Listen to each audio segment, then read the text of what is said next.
တက်ကြရင်ကြီးနဲ့ကိုလူကရေမပေါ်တိုင်းဘူးဖြစ်နေကျွန်တော်စာရဲထဲမှာတင်ရတဲ့ ဆော့ရက်ဆန်ဆိုတာပေါ့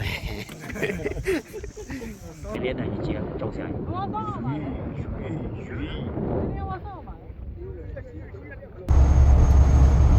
ရောင်းနေတာရပြီဟိုဝယ်စားရတယ်တော့စမ်းကြောင်း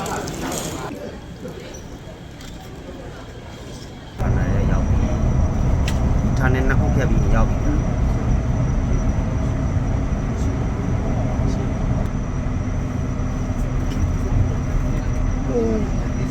လင်းညာဘောင်းမိတ်ခဲ့ရအောင်ဗျာ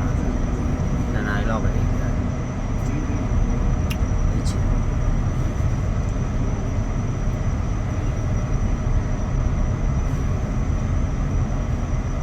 တဲ့ကွမ်းလဲရောက်ပါပြီနော်โอเคတော့အဲ့ဒါဂျက်ဂျူလိုတော့ဒီနေ့ကတော့လေတော့မရနိုင်တော့ဘူးလေလုံးဝမရနိုင်တော့ကျွန်တော်တို့တော့မှတော်တော်ခက်ခဲတယ်အတင်းမောတွေကသွားလို့ရနိုင်တယ်နော်လေရကြီးလိုက်တော့ဗျာလေရကြီးတွေ့နေရပါပြီဗျာလေရကြီးဗျာလေရကြီးလာဗျာအဲ့မြောက်ပါအဲ့တော့ဆမ်ယန်ကုမ္ပဏီကဒိုးမွေးတဲ့နေရာဗျာဒိုးမွေးတဲ့နေရာပေါ့ကျွန်တော်လာလဲရပါတော့တိုးရီမွေးရနွားတွေမွေးရအဲ့တော့လာပြထားဒီမှာလေး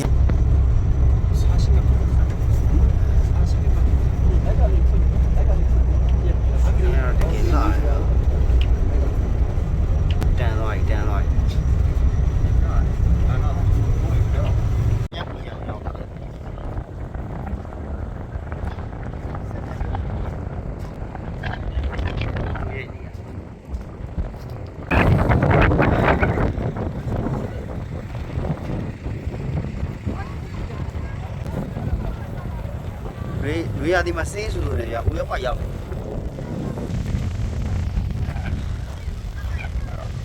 ဒီဟကြီးနဲ့ရလာရကျွန်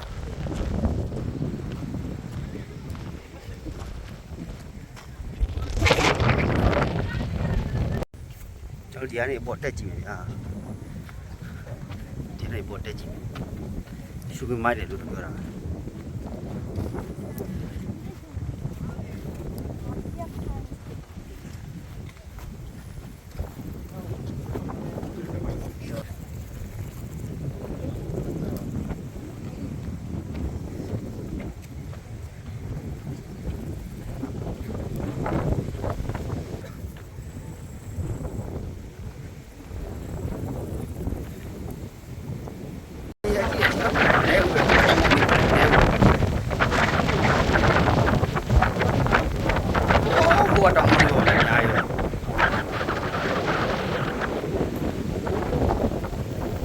ပါပြောလိုက်ရကြီးလုံနေလားအောင်ရကြီးရှင်းလာရတော့ကတိန်နေသွားနေရတယ်ကြီးအောင်တော့တဲ့ပါ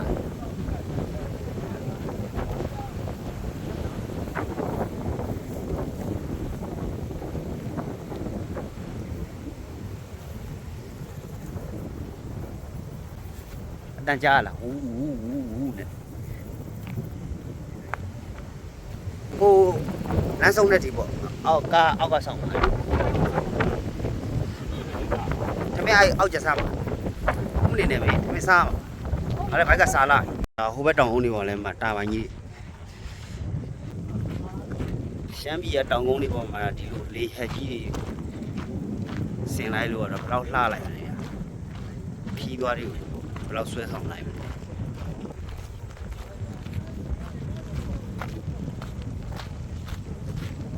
သူ့ရဲ့နည်းနည်းရှိအောင်ဘလို့အများကြီးလည်းမဟုတ်သိလားသူ့ရဲ့ဟုတ်တယ်မဲသွားပြီနည်းနည်းလေးပါသူ့ရဲ့နည်းနည်းလေးရှိရနည်းနည်းလေးနဲ့ပြစားရနော်โอ้ตัวดิ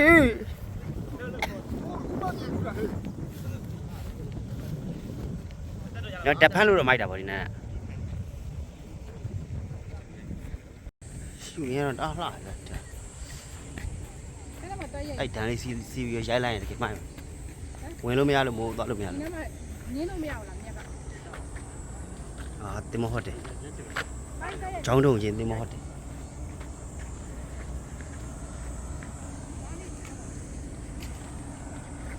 ဒီခေါ်တယ်ဘောမိုက်ဆိုးနေရတယ်ပြန်မိုက်ဆိုးနေရတယ်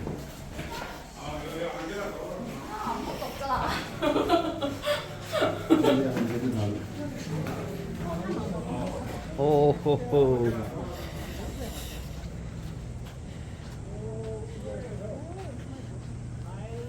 ရည်လားဒီမှာရေတွေကိုကြည်ရတယ်ကန်းချေယူဖြူးလို့ဒီမှာကြည့်ဟာဒီမိုက်ဗျာရှုငင်းရတော့ကြည့်အောင်ဒီဘွားနေရလန့်ကြည့်လိုက်ဟိုအိုးအောက်ထဲမှာဩရေကူးနေရေကူးနေ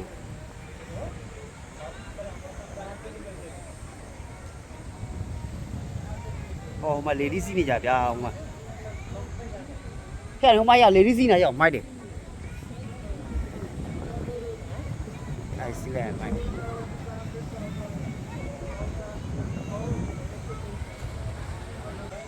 လာပဲဒီကန်းကြီးလေတော်တော်လေးလာဖြူးနေဒီဘက်ကတောင်တန်းကြီး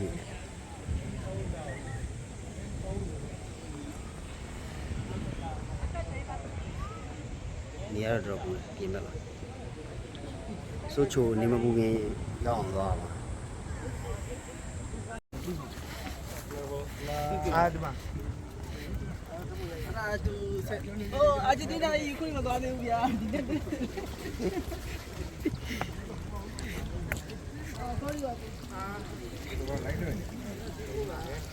ကဲစိုးချိုကန်းချေကိုရောက်ပါပြီဗျာရှိပါတော့ဗျာ စိုးချိုကန်းချေကိုရောက်ပါပြီလို့ရှိုးဝဲရှိရရှိုးဝဲရှိုးဝဲရှိုးဝဲလည်းမသိ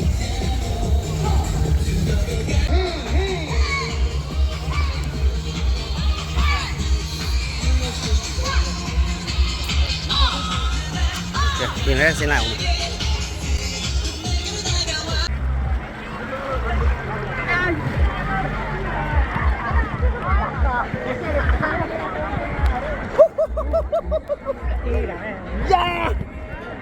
ဒီဘယ်ဆိုတာဒီလောက်ကြာပြီ ခေါင်းရေးလာမယ်ဟမ် အဲ့လာ အိုးရှုပြမိုက်တယ်အော်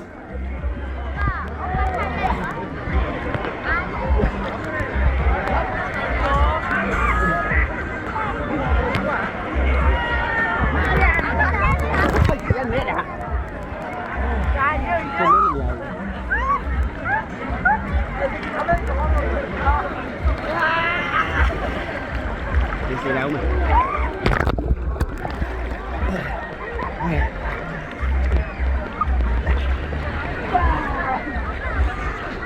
အဲ့ပဲတော့ငါနင့်နေလို့ပါသူဟုတ်တယ်ရမင်းဘောပဲငါငါလာရောက်တော့ဘောပဲငါရောက် ငါမရလေ လာငါကိုက်လေငါလိုက်ပြင်မလားပြင်နေမှာဆင်းပြေးပါဒီကနေနဲ့လက်ချင်းနေကိုကရေမမခူတဲ့အညာသားဆိုYes, sir.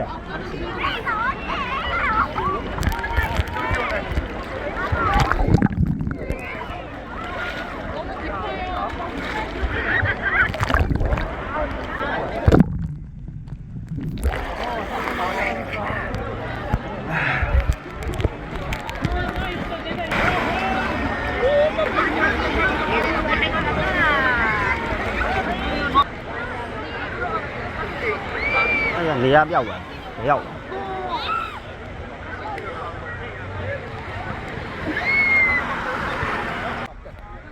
Cho nó biển này không mày? Có đều không là biển này không mày? Rồi in đi, in là mày yêu giá. Giá khu nhà khu này đi đại, gì cái giá lô giá này thì mà mỹ rồi từ thôn bị thay. Nhà khu này thì cái giá lô giá, gì cái giá lô giá, thì mà xí giá. Cho nó đo đâu mày? Nó cho nó mà có thể mà nó sao bộ phụ biến sinh bây giờ mà. Đây rồi nhá, ba mẹ. Rồi biến sinh bí mà, còn nó thuê chơi bí mà nhà xe này nó mày nó thắt thôi làm. Không có ngay ở đây là mình đi đâu.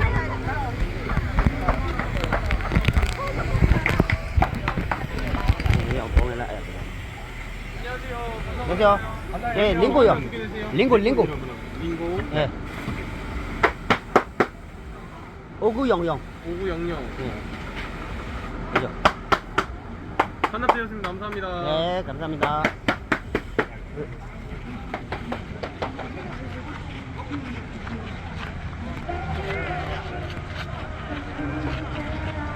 Có nguyên là đông bây giờ. Nhưng mà nguyên nó dùng bao trả. Không nó đi vào vậy.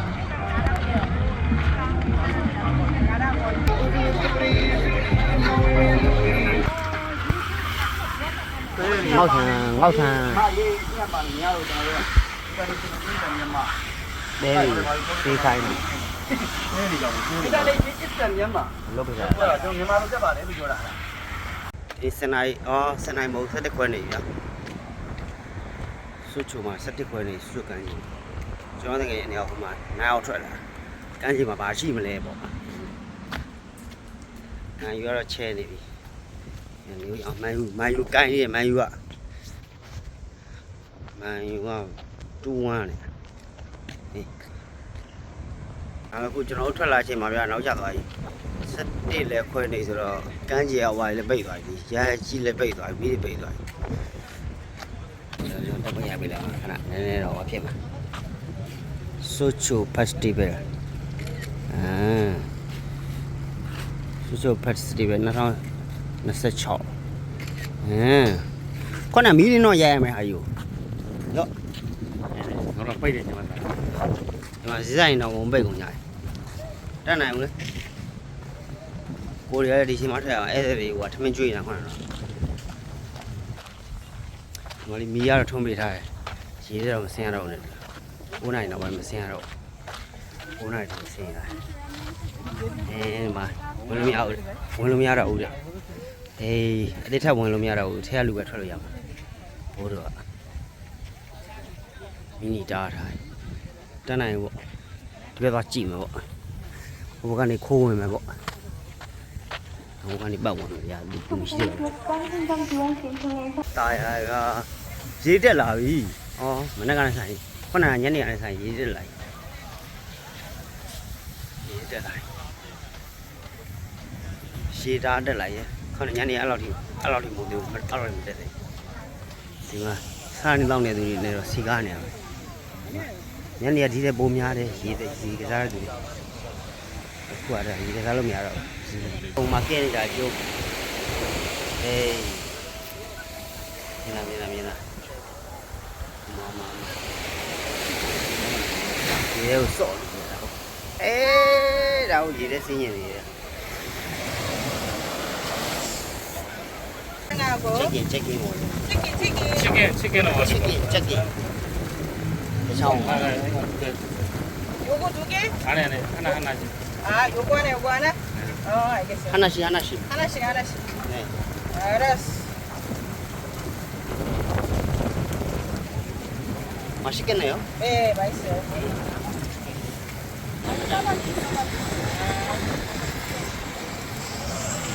설악산을 가보자.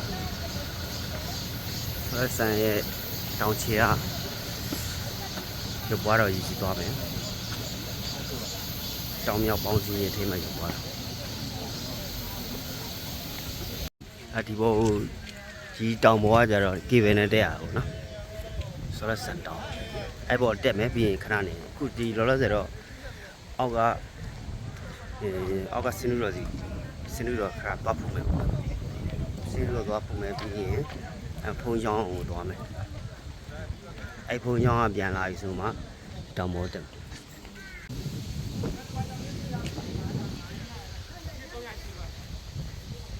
ထိုင်တော်မူရွားတော့ရောက်ပါပြီ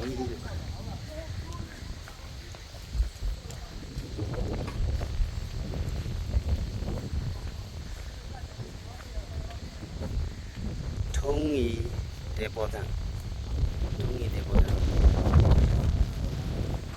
ဒါတမိုင်းလေးခလိုက်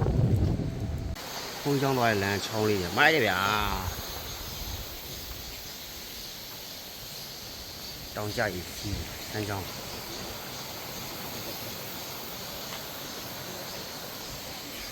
ဒီနေရာလေးကြီးကတော့အေးချမ်းနေပါတကယ်ချယ်ရီပင်လေး ဘုန်းကြီးဝန်ထမ်းလေးတာတဲ့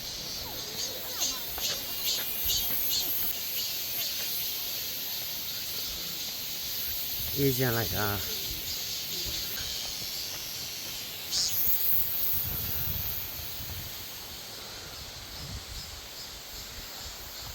ရေနေတော့လို့မရေများတဲ့ချိန်ဆိုတော့တာရမှာ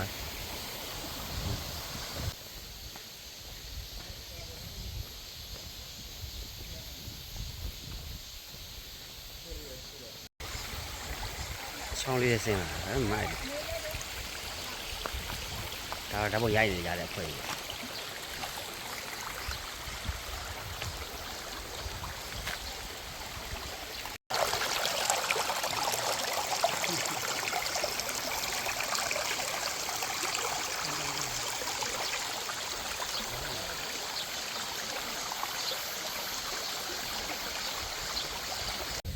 ဘုံကြောင့်လည်းတစ်ချက်ဝင်ကြည့်တာ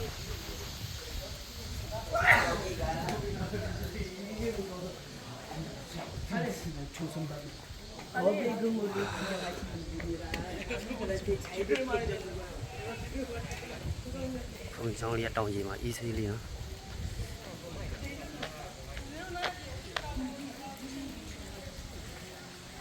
ဒေါ်လာ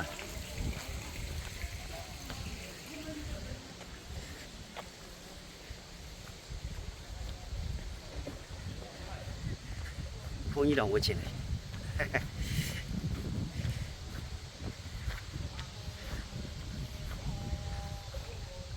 ဖျားကတော့ဘုန်းကြီးဖျားကတော့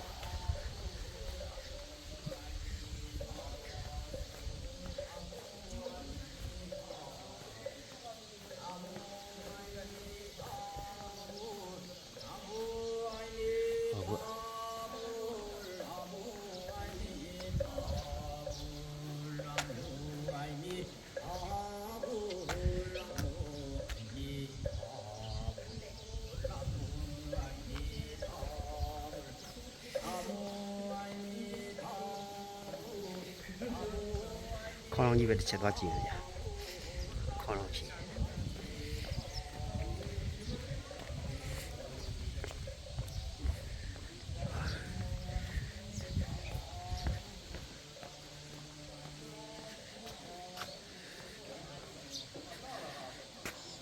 ခေါင်းလုံးထိုးဝင်လို့တော့မရဘူးပိတ်တယ်ခေါင်းလုံးရဲ့ဟိုအောက်အကျမ်းမြင်အပေါက်ကြီးနော်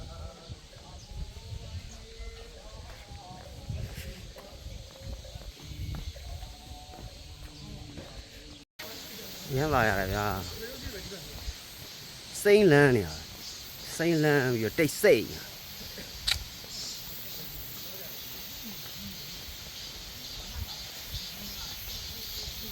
မိုးရွာတဲ့အချိန်ဘယ်လောက်လဲမှားလဲ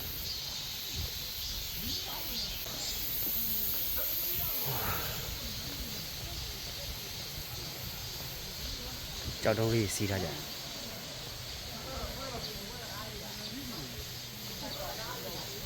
coffee sign.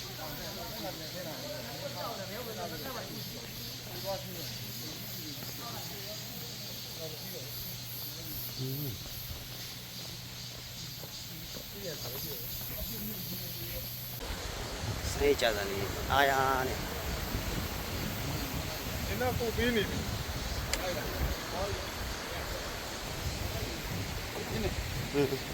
Con trong một kỳ vật xi măng này hả? Kỳ vật này trên này giàu đi.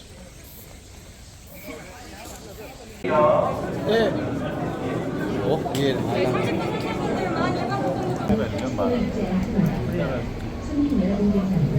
Cái néo đem làm gì? Em hả?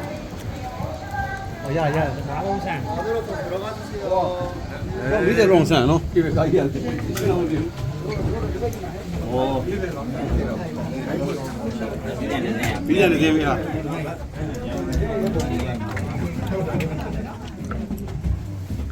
출발합니다. 사각동을 출발하여 목적지인 권근성까지 안전하게 모시겠습니다.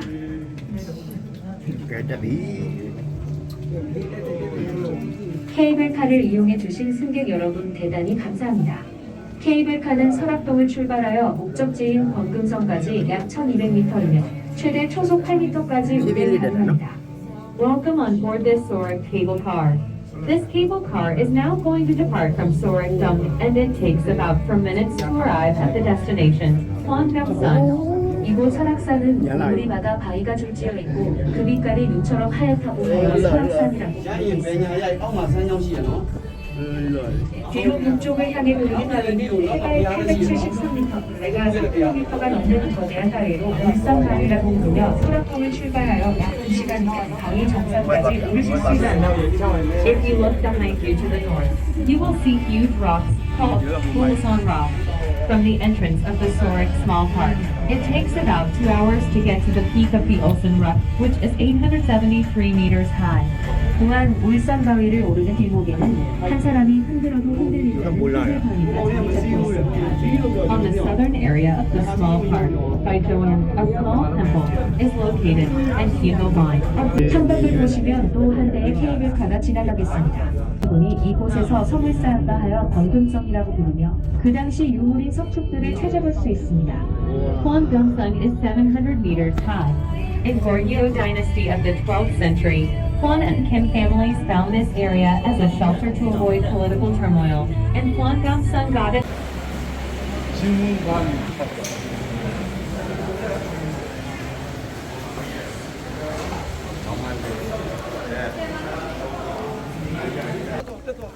Okay.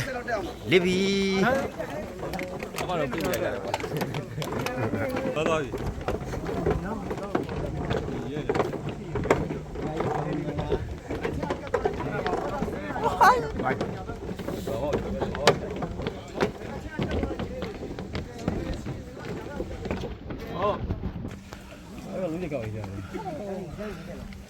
We need to sell out there.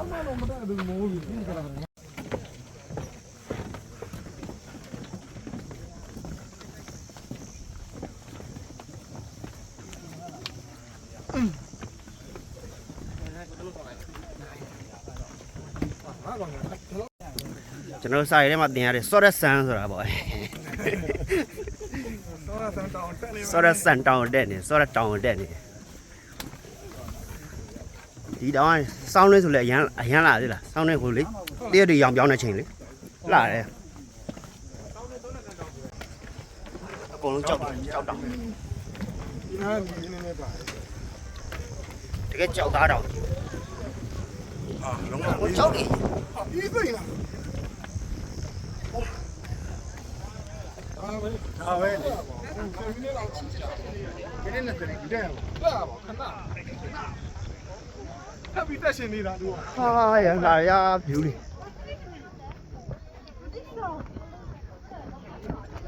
ဒီပေါ်မှာလူတွေငါးကြီး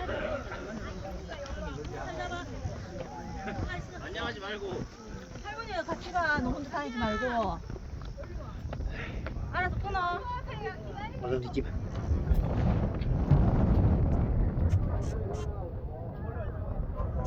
와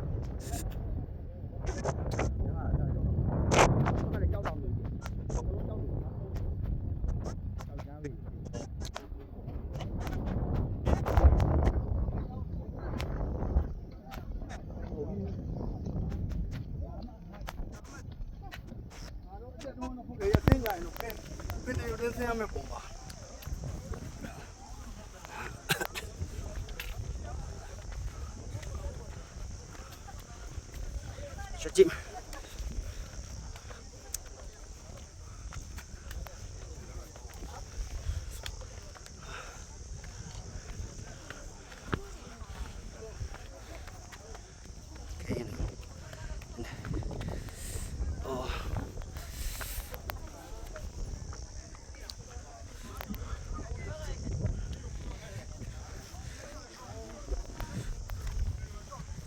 와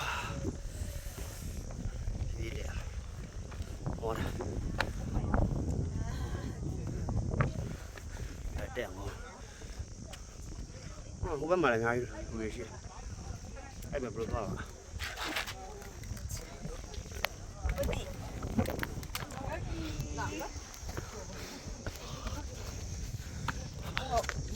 đẹp 하나 봐요 얘네야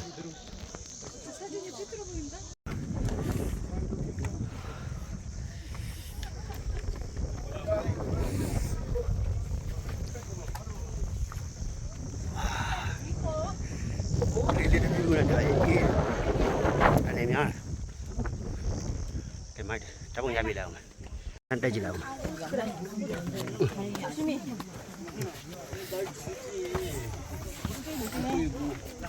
ကလေးလေးတော့တက်တယ်လ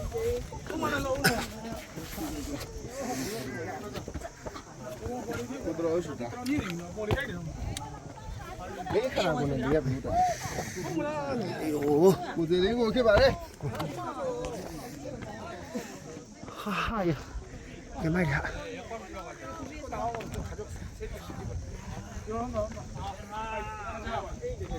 ဟာဒီဘက်ကဘုံမိုက်တယ်ဒီဘက်တပုံရအောင်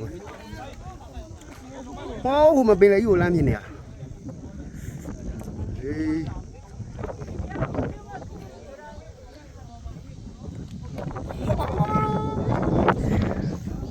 ဟိုမှာချောင်းကြီးအချောင်းလေးတော့မသိဘူးအဲ့ဟိုပင်လေကြီးမှာပင်လေကြီးညာ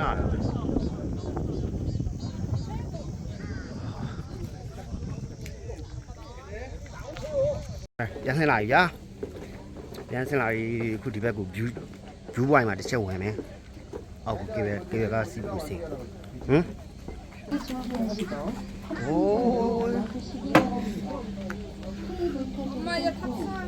အောက်လည်းဆင်းလို့ရသေးတယ်ဒီကနေဟာအောက်တစ်ချက်ဆင်းကြည့်လိုက်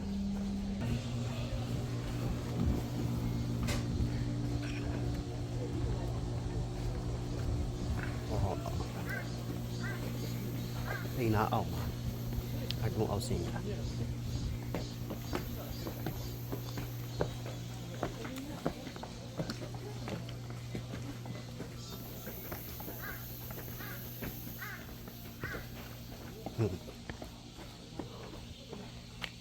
မီတာ90အ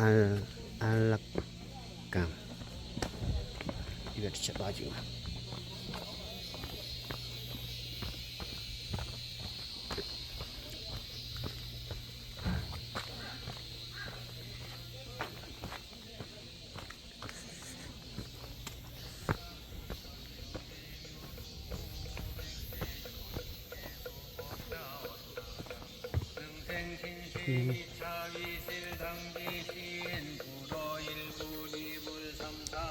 အတန်ကြောက်လိုက်ရအောင်မစောင်းပေါက်လေးရ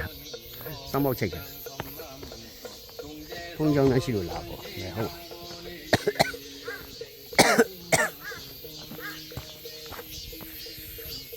အော်တော်ဆင်းအောင်ပါပဲ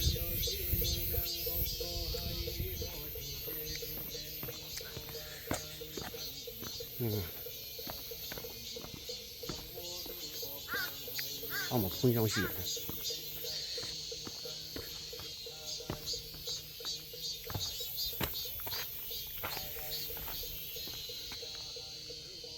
တော်ရမောရမစင်းတော့ဒီဘက်ကစီအောင်မှာဆိုတော့ကျွန်တော်တယောက်ထက်ကျန်နေတယ်လေတယောက်ဘူးမှမလာဘောပြန်တက်တော့ဒ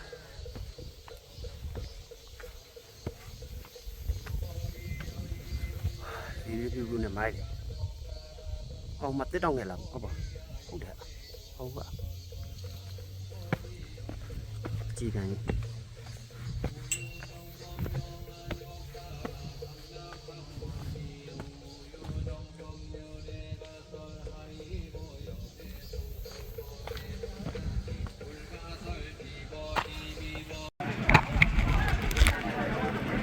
ဒါကျွန်တော်တို့နေလို့ဖို့အတွက်တက်ကဲအင်ကြီးဝင်မယ်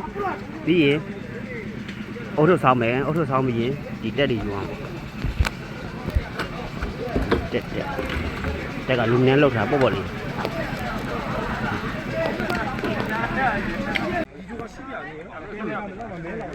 ငါတို့နဲ့ဆင်းရောက်ပြီ ဒီတန်ဒီရထွက်သွားပြီဗျာကျွန်တော်ဖက်လေးကျန်းနေသေး 코리아에 나오네. 왜 지금 어떻게 모였어요? 여행 가고 요게 온라인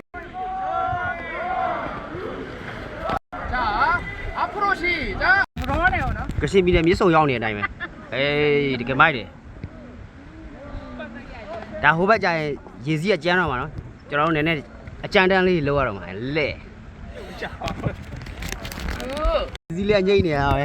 ဟိုအောက်ဘက်မှာရေစီးတန်းနေတဲ့မရီးကမိုးတွေရွာထားတာဒါနယ်လင်းချုံးပေါ့ဗျာနယ်လင်းချောင်းထဲမှာကျွန်တော်တို့က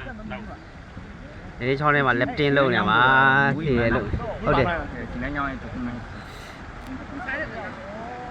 ပြီးခဲ့တဲ့ခေါက်ကတည်းရေများတယ်အောက်ပိုင်းမှာလိုင်းနဲ့ကြီးမယ်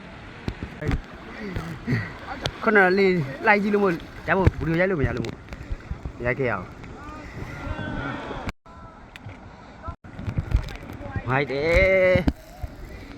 ကချင်ပြည်နယ်မြစ်ဆုံရောက်နေတယ်လို့ဟာဒါဒုဟာဒုရမိုက်ကြည့်ကြအောင်သာပရမ်ပါဟ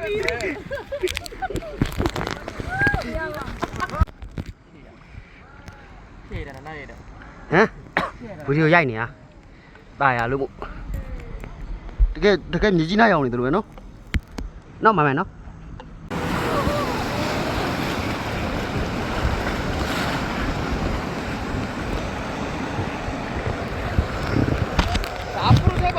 စီမနားတဲ့နေရာရောက်ပြီနားပြီရေချုံမယ်ယော တခေါက်တဲ့နာ မနေ့ကဒီနေရာနားတာပါရေစော့မယ်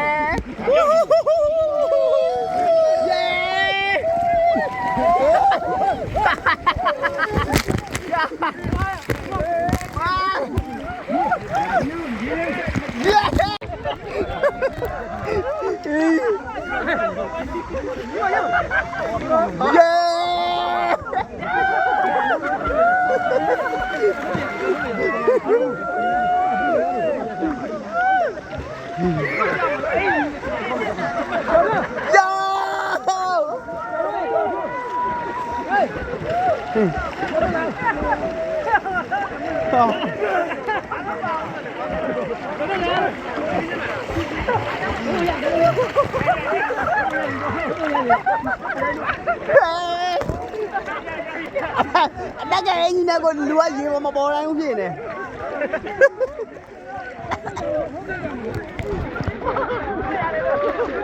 ယေ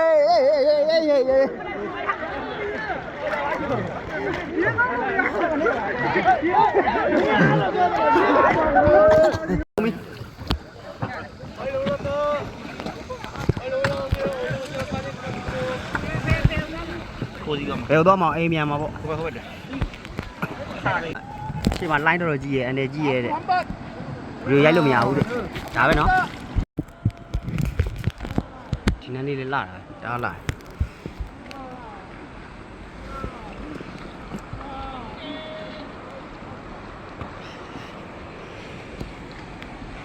ခုနလေးဘွားတယောက်ပြုတ်ကြတာနှာခေါင်းသွေးထွက်တယ်ဒီဆောင်ကရိန်တော့ကြောက်ဆောင်နေလို့ပဲလာကရိန်တော့သိရမလားကရိန်တော့ကြောက်ဆောင်နေလို့ပဲနော်可以拿这上这种标枪鱼嘛，那个飞上上班。ဟုတ်လား ညက်တယ်ကြောက်ကြိုင် ဟုတ်လား ရင်းပြတာဘူး